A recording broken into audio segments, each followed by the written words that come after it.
Prefacio. Actualmente se escribe mucho sobre el tema de los demonios, pero pocos libros tratan en forma detallada los aspectos prácticos de la liberación de los espíritus demoníacos. Este libro se presenta a partir de un punto de vista práctico y pretende principalmente servir como una guía para la liberación.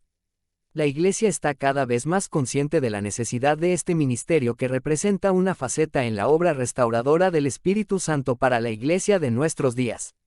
Este libro también es un llamado de trompeta a la lucha espiritual completa.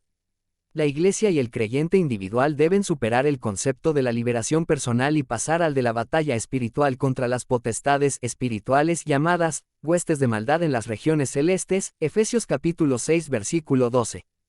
Aquí, pues, hay algunas respuestas para llevar a cabo la liberación y la batalla espiritual.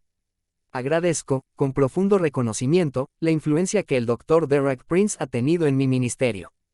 Muchos de los principios de liberación que se comparten en este libro son producto de sus sanas enseñanzas fundamentales. Deseo también expresar mi gratitud al Dr. Prince por el permiso para citar su oración de liberación. Asimismo, manifiesto mi reconocimiento a Philip Brown y a la señora Margaret Rudy por la lectura de las pruebas del manuscrito. Los nombres y las iniciales de todas las personas mencionadas como ejemplos de liberación se han cambiado a fin de evitar cualquier posible reconocimiento. Todas las citas de las Escrituras son de la versión Reina Valera de 1960, a menos que se indique otra fuente. Frank Hammond. Introducción. Un pastor que aprende a coger las arañas en vez de solo limpiar las telarañas. Ahora, más que nunca antes en la historia de la Iglesia en las naciones de habla hispana, se necesita el ministerio de la verdadera liberación espiritual.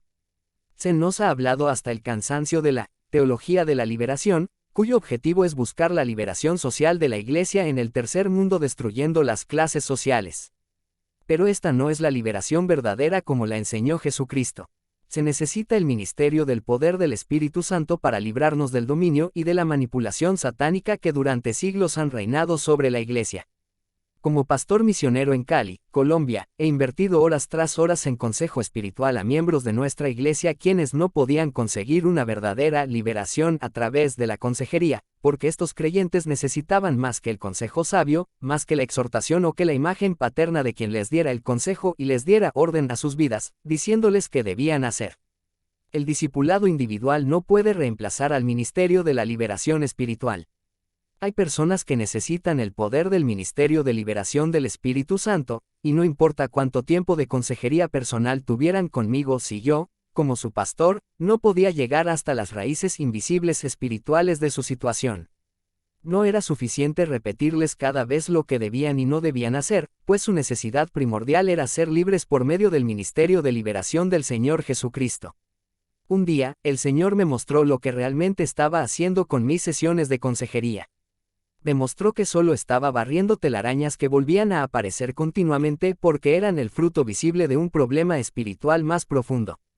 Era necesario, en estos casos, identificar primero a la araña, la raíz espiritual de todo problema, para no pasar el tiempo barriendo las telarañas que había en las vidas de la congregación. Hay muchos pastores que se agotan tratando de lograr cambios en las vidas de creyentes sinceros, sin saber que el control espiritual de estos está bajo el dominio de las arañas, demonios. Todo cristiano renovado desea vivir una vida santa, pero muchos no pueden lograrlo sino hasta que, por medio de la liberación, haya sido roto el yugo del hombre fuerte que los ha tenido cautivos por las experiencias y situaciones de su vida pasada que permitieron la entrada a espíritus inmundos que contaminaron sus cuerpos y mentes. Satanás es mucho más que solamente una influencia o un desorden de conducta que afecta la vida de cristianos, aunque su empeño es que la Iglesia así lo crea y siga en su estado de ignorancia o engaño acerca de la verdadera presencia suya en la vida de muchos cristianos carnales. Satanás es un ser que tiene personalidad, que fue arrojado de los cielos juntamente con la tercera parte de los ángeles del Señor, a quienes engañó de la misma manera en que, hoy día, engaña a muchos cristianos y al mundo entero. El ministerio de liberación no es solamente para un grupo especial de cristianos que tengan problemas espirituales. De ninguna manera, el ministerio de liberación del Señor Jesucristo es su ministerio inicial para todo nuevo creyente para hacerlo libre de toda fuerza espiritual que lo aprisiona y no le permite crecer ni madurar en Cristo. El primer paso básico que todo cristiano debe tomar en su vida renovada es el de la liberación para ser limpiado de toda contaminación de presencias espirituales malignas que hayan estado dentro de sí desde antes de haber recibido a Cristo. Estos espíritus inmundos tienen acceso y entran en vidas a través de experiencias personales que haya habido por pecado y desobediencia. Muchos entran durante los años de niñez y adolescencia, por medio de abusos y rechazos de que fueran víctimas algunas personas. ¿Puede ser poseído un cristiano? No, un cristiano no puede ser poseído porque posesión significa ser dueño de, y Jesucristo es el dueño de todo cristiano, no el diablo. En 1 Corintios capítulo 6 versículo 20, huid de la fornicación, porque habéis sido comprados por precio. En el Nuevo Testamento la palabra no era posesión sino estar bajo la influencia de un demonio o tener un demonio afligiéndole. Los demonios están en el cuerpo del cristiano tal como cualquier enfermedad y no en su espíritu. Muchas veces estamos tratando de disipular el demonio en un cristiano que no quiere ser discipulado. Debemos crucificar la carne pero echar fuera los demonios. He tratado de crucificar un demonio y echar fuera la carne y esto solamente frustra a la persona. El ministerio tripartita de Jesucristo, Salvador, liberador y sanador para la necesidad tripartita del hombre, en su espíritu, alma y cuerpo. El hombre es un ser tripartito, de espíritu, alma y cuerpo. Por tanto, Jesucristo debe ministrar en cada una de estas tres dimensiones del hombre. Algunas personas creen que es contradictorio decir que un cristiano necesita ser liberado de la presencia de un demonio en su cuerpo. Si esta teoría fuera acertada, deberíamos decir que es también contradictorio que los cristianos tengan cáncer u otras enfermedades, ya que en 1 de Pedro capítulo 2 versículo 24 la palabra de Dios declara que todas nuestras enfermedades fueron sanadas cuando nuestros pecados fueron perdonados. Los demonios pueden ocupar el mismo lugar o el mismo espacio que ocupa en nuestro cuerpo la enfermedad cancerosa. Los demonios no habitan el espíritu del cristiano, pues éste fue regenerado en el instante del nuevo nacimiento. Es el Espíritu Santo quien habita el espíritu del cristiano y está en unión con él, pero el Espíritu Santo no está en unión con el cáncer ni con los espíritus satánicos que habitan el atrio exterior del hombre, que es su cuerpo. Recordemos que cuando Jesús limpió el templo, echó fuera a los mercaderes del atrio exterior, no del lugar santísimo. La Biblia nos enseña que el hombre es el templo del Espíritu Santo. El lugar santísimo del templo de Jerusalén representa el espíritu del hombre, el lugar santo, o atrio intermedio del tabernáculo, representa el alma, y el atrio exterior representa el cuerpo. El hombre necesita salvación en tres dimensiones, espíritu, alma y cuerpo. Asimismo, el ministerio tripartita de Jesucristo suple esta necesidad del hombre. Regeneración, como nuestro Salvador, restauración del alma como liberador y sanidad del cuerpo, como nuestro Jehová Rafa. Jesús es el Salvador del espíritu del hombre por el poder de justificación y regeneración.